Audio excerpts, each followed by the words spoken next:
hapa na mimi ninafahamu msiba huo. Diwani wetu aligongwa na gari akiwa katika pikipiki. Mwenyekiti wa council, nakupa pole nyingi sana na ninawapa pole nyingi sana watu hapa Tarime. Pamoja ajali ni jambo ambalo Mwenyezi Mungu amepanga, lakini ziko ajali zingine zina sababu. Moja ya sababu ilitajwa kuwa ni hali ya barabara. Mheshimiwa Mbunge Esther Matiko aliniripotia jambo hilo.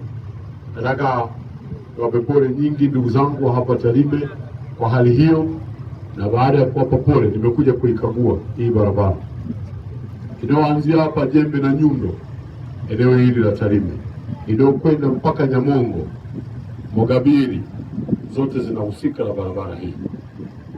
Nataka niwahakikishieni nimeiona, na hapa tunaye mkandarasi ambaye bado hatujamlipa fedha ili aanze kujenga hii barabara. Sasa nikuhakikisheni tunakwenda kumlipa yule mkandarasi aanze kujenga hii barabara, na nikupeni salamu, wakati natoka Dar es Salaam Dodoma kuja huku Mara kwa ajili ya kazi hii aliyoiandaa Dr. Nyansaho, nilimwaga Mheshimiwa Rais Daktari Samia Suluhu Hassan Isa na uzinduzi wake, na ili pia nitapenda kukagua miundombinu.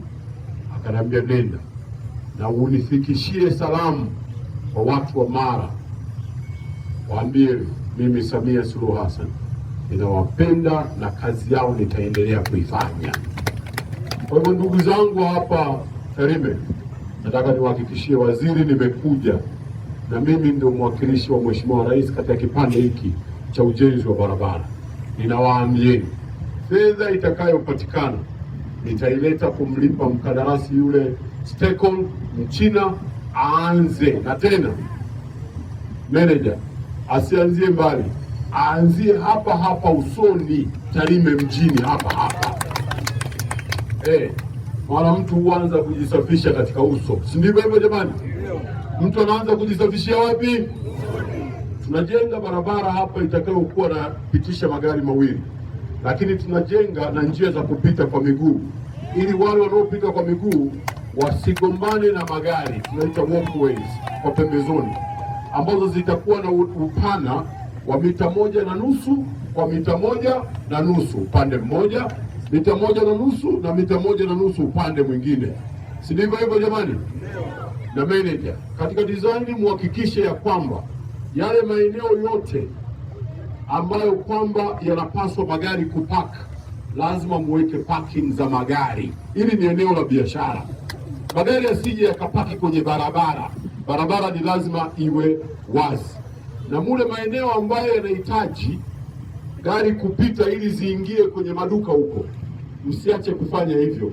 Kuwe na mitaro, lakini juu imesilibwa vizuri ile mitaro, ili kusudi magari yaweze kuingia kwenye sehemu za biashara. Lakini mwisho niseme nisiseme? Niseme nisiseme? Wangapi wanasema niseme? Nyosheni mikono juu. Mama Samia oye!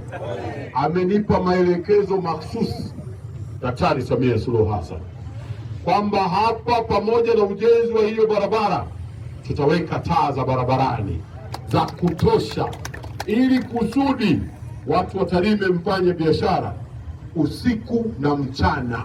Wale wanaouza mamalishe wafanye biashara mpaka usiku. Mamalishe mupo? Wale vijana wa bodaboda wafanye biashara mpaka usiku. Bodaboda mupo? Na wale wanaouza vikali, si mnavijua vile vikali? Vikali mupo? Na wenyewe wafanye biashara mpaka usiku. Hapo vipi? Hapo vipi? Hilo tunakwenda kulifanya. Baada ya kusema hayo, mkuu wa mkoa, ninaona ya kwamba manager, nasikia mmesikia ninakuja, mmeanza kusiliba humu hivi mashimo.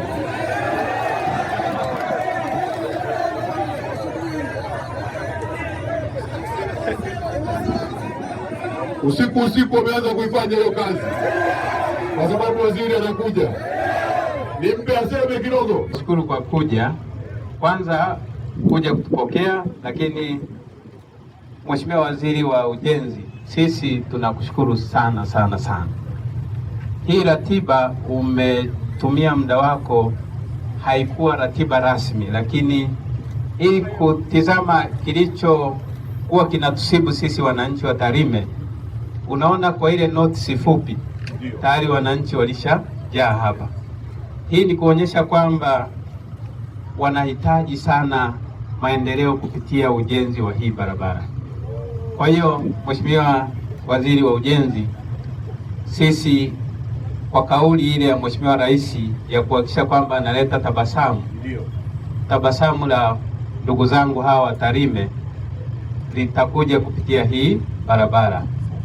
Kwa hiyo tunakushukuru, na Mheshimiwa Rais kwa kweli anatupa kipaumbele kuwa na Mheshimiwa Waziri wa Ujenzi kwenye mkoa wetu, lakini pia hapa Tarime. Mheshimiwa mbunge wa Tarime mjini, Mheshimiwa Esther Matiko kapiga kelele kweli kweli mkoa, na sisi tukapambana kweli kweli, lakini Mheshimiwa mbunge akafanikiwa kumleta waziri kwenye mkoa wetu, na Mheshimiwa waziri akasema lazima afike aione barabara hii. Mheshimiwa Waziri, mimi nisizungumze mengi nikakukosea adabu. Mimi ninachofarijika, umesikia kilio chetu na wewe umekuja uyaone mwenyewe. Peter Magwi, katibu wa mbunge jimbo la Tarime mjini, Mheshimiwa Esther Nicholas Matiko. Ziara ya waziri wa ujenzi kuweza kufika hapa Tarime kwa ajili ya kuweza kukagua barabara yetu hii ya Nyamwaga Road. Na Mheshimiwa waziri ameweza kufika ni baada ya Mheshimiwa mbunge Esther Nicholas Matiko kuweza kuzungumzia barabara zetu ndani ya jimbo la Tarime mjini, hususan barabara ya Nyamwaga kipande cha kutokea Kiplefti mpaka pale Mogabiri ambapo tunakwenda kuungana na ndugu zetu wa Tarime vijijini.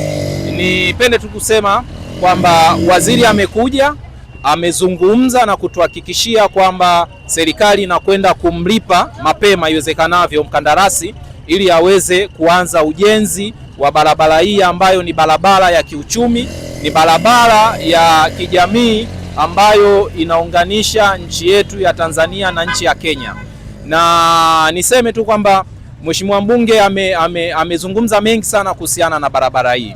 Kama vile ambavyo waziri mwenyewe wa ujenzi amezungumza hapa, amesema kwamba sasa ugomvi wa wananchi wa Tarime mjini sio ugomvi tena na Mheshimiwa mbunge kwamba labda hawasemei bungeni, na wala sio ugomvi na Mheshimiwa Rais kwamba hana taarifa ya kuhusiana na uharibifu wa barabara hii.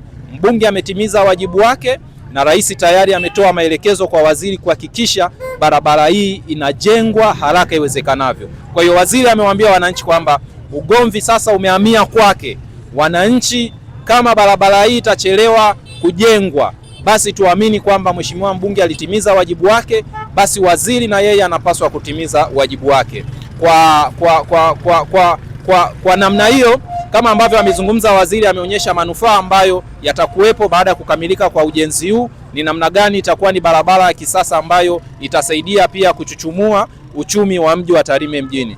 Samson Chwale ni mwenyekiti wa mtaa Rebu Shuleni, ili maarufu mwenyekiti Ziko. Barabara yetu hii ilikuwa ni anza, ilikuwa ni mashimo, ilikuwa inasababisha ajali kila kukicha, lakini ujio wa Abdalla Ulega, waziri wa ujenzi, kwa zamana ya Mheshimiwa Rais Samia Hassan Suluhu Hassan, kwa kutupatia mkandarasi atakayekuja kutujengea hii barabara ili tuepukane na adha tulizokuwa tunazipata kutokana na mashimo yaliyokuwa barabarani. Shukuru sana waandishi wa habari kwa kunipa nafasi kuweza kuzungumzia ujio wa waziri wetu, waziri wa ujenzi katika jimbo la Tarime mjini. Kikweli kabisa mimi ninashukuru kwa ujio huu, lakini pia nishukuru viongozi wote waliofika hapa kuja kuangalia namna waziri wetu anavyokuja kujihakikishia mazingira ya barabara yetu ilivyokuwa mbovu, lakini ilikuwa ni kiu cha wananchi wa jimbo la Tarime, hususani eneo hili ama kipande hicho cha kata ya Turwa kimeharibika sana, kimesababisha maafa, watu wamekufa, watu wamevunjika, lakini tunashukuru kwa maumivu haya yanaenda kupoa, tunaenda kupona, tunaenda kufurahi kuona barabara yetu inaenda kuwa imara kwa kiwango cha lami. Lakini kabla ya hapo nijitambulishe, mimi ni mwenyekiti wa eneo hili tuliposimama hapa, mimi ndio mwenyekiti wa mtaa eneo hili. Kwa hiyo mimi nafurahi sana na naomba Mwenyezi Mungu aendelee kumlinda Mama Samia na aendelee kumwagiza waziri huyu kwa baadhi ya maendeleo mengine. ujio wa waziri wa ujenzi, tunakuomba hii barabara yetu uiangalie kabisa, ili kama ni kurekebishwa irekebishwe mapema. Imetusababishia hapa misiba kama minne, kwa sababu hata diwani amegongewa hapa wakata ya Kitare. Kwa hiyo sisi tunakuomba ulipeleke hili kabisa kwa ajili ya marekebisho ya barabara hii.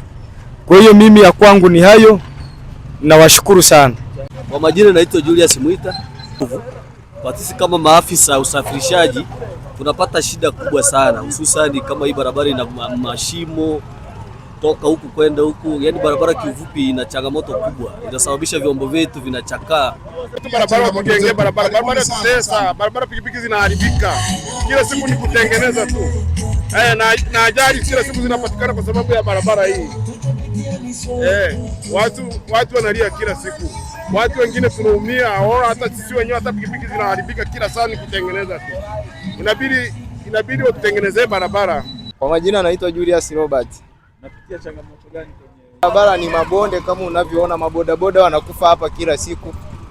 Tunagongwa hapa kama umbwa tu kila siku hapa. Tunataka tumuombe kama atatusikiliza kilio chetu, aturekebishie barabara.